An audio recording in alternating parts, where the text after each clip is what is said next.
If you're an ambitious person, I think you know this feeling all too well. You're standing at the edge of something huge, a massive opportunity.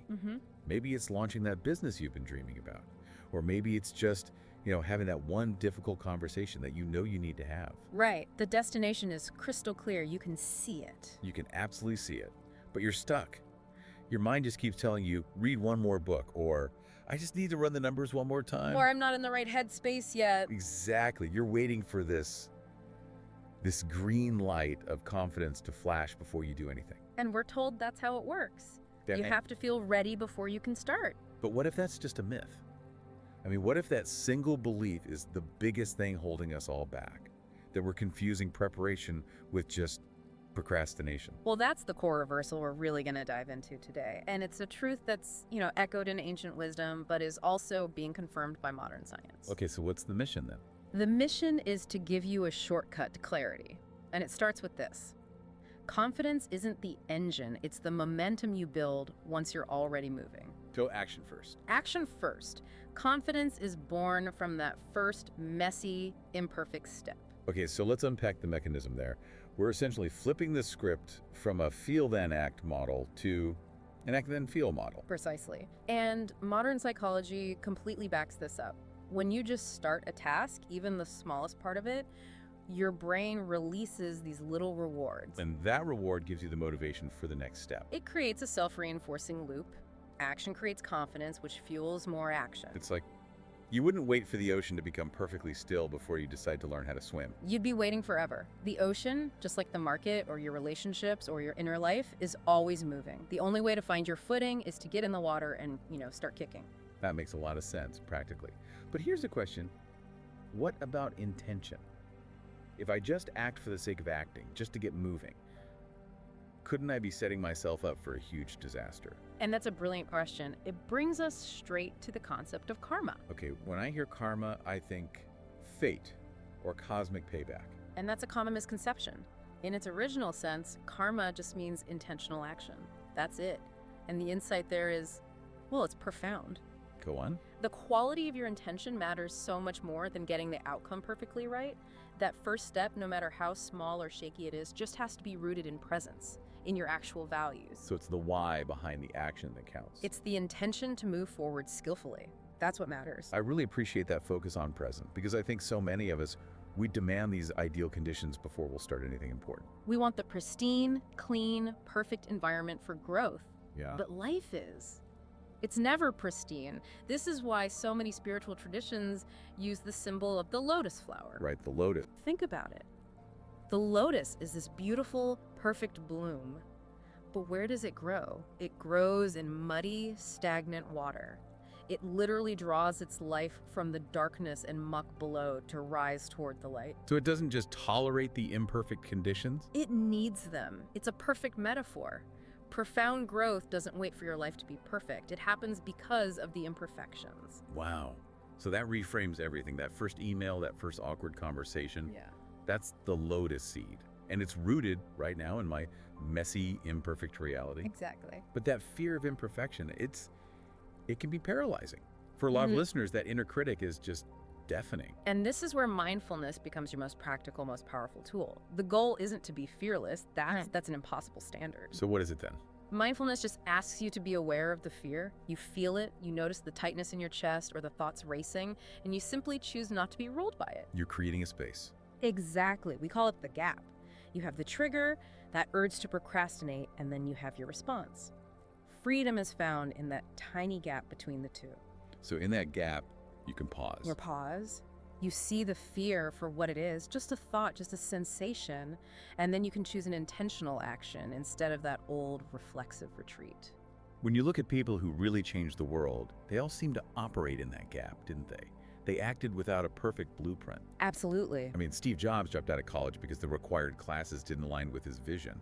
The Buddha left his palace, not with some grand plan, but with this burning, agonizing question about suffering. Their first step was a leap into the unknown. It was driven purely by intention, not by any certainty of the outcome. And for anyone listening today, that unknown doesn't have to be so dramatic. Not at all. It could be as simple as blocking out 90 minutes on your calendar for focused work, or finally sending that email you've had in your drafts for a month. Or ending a relationship that you know is toxic. Yes. But the critical warning here is that the phrase "not yet," especially when it's dressed up in rational clothes like "I need more research," it almost always becomes never. Let's talk about the psychological cost of that paralysis. The source material mentions the concept of dukkha. How does that connect to this waiting game? Dukkha is often translated as suffering or stress, but a deeper meaning is something like the inherent unsatisfactoriness of existence. Okay. The core idea is that this suffering, this dukkha, arises from our resistance to how things actually are. We suffer because we demand certainty in a world that is fundamentally uncertain. So we're clinging to the edge of the cliff, waiting for a guarantee that the climb will be safe and the weather will be perfect. Precisely. And the universe simply can't provide that guarantee. So the radical reframing is this. That first step isn't a leap of faith into guaranteed success. It's an act of surrender to reality. Surrender to reality. I like that. You're accepting the truth that doubt is always going to be whispering in your ear, and you're choosing to walk anyway. It's like meditation. You don't wait for your mind to be clear before you sit down. You sit down amidst the noise. So that first step, taken with all its uncertainty, is the real win. But, okay, that brings us to the next big challenge. The leap is one thing, but the walk is another. The day-to-day. Yeah, how do you sustain that effort? I mean, we live in a world of deadlines, mortgages, constant pressure. How do we keep moving when the doubt creeps back in or the results are slow, and not lose our minds in the process? This is where we shift into the idea of samavayama. It translates to right effort. And it is crucial to understand this as wise effort, not just brute force. So it's not about hustle. It's the complete antithesis of the modern hustle myth, which really just glorifies burnout. But hang on. If I'm ambitious, my job, my goals, they seem to require hustle. If I just practice this wise effort, won't I lose my competitive edge? Isn't that just, an excuse to settle? That is the critical question, and the answer is no. Right effort is about the skillful application of your energy. It is intense, it is focused, but it is not self-harm. Okay. The wisdom traditions are very clear. Running your own system into the ground is unskillful. Hustle culture drains your battery. Right effort teaches you how to manage it so you can show up with high energy for the long haul. So it's more about flow and less about friction. That reminds me of the river analogy. Yes, the river is the perfect natural example of right effort. A river flows, it adapts, it carves a path around obstacles, it moves in alignment with its own nature. It doesn't fight the rocks. It doesn't curse the rocks, it works with them. But so many of us act like human dams. We hoard our energy, we delay action because we're afraid of being wrong. We confuse that rigid control with competence. Right, we're straining against the current instead of just finding the path. Exactly. And mindfulness is the key that unlocks this in a practical workplace setting. Think about a CEO in a crisis. The reactive hustle impulse is to fire off angry emails at 2 in the morning. Which just spreads panic. It just spreads panic. The right effort response is to pause, to take a breath, to ask, what response actually serves our values and moves us forward skillfully? That pause transforms reactivity into genuine leadership. This connects directly to what we now know about neuroplasticity. The Buddha said something like, the mind is everything. What you think, you become. And science now shows that's literally true. Our brains physically change. Absolutely. The practice of insight meditation, or vipassana, isn't about positive thinking, it's about accurate perception. Seeing things as they are. Seeing things as they are, not as your fear tells you they are. It's observing stress or frustration with curiosity, with kindness. And when you see clearly the solutions, they just emerge. They were always there, but our own panic was obscuring them. Which means that real integrated success has to include firm boundaries. And those are usually the first things we throw out the window for the sake of hustle. Right. Effort demands that we treat rest and recovery as essential. They are not luxuries. They're part of the work. So what does that look like today? It can be small things. Turning off your notifications for the first 90 minutes of the day. Taking a walk at lunch without your phone. Those small disciplines are what sustain the clarity you need for wise, effective effort. Okay, so we do the work, but we hold the results lightly. I want to push back on that, on this idea of detachment.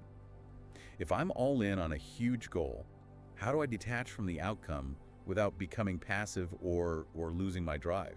That is the central paradox. Detachment isn't passivity, it's freedom from the tyranny of craving. It means you give 100% to the process, and then you release your ego's need for a specific result to validate you. So you still set goals. Of course, you set clear goals, clear budgets, clear deadlines, but you accept that external factors are beyond your control. You can only control the quality of your effort today. Do your best, then let go of the rest. That's it. That is the walk.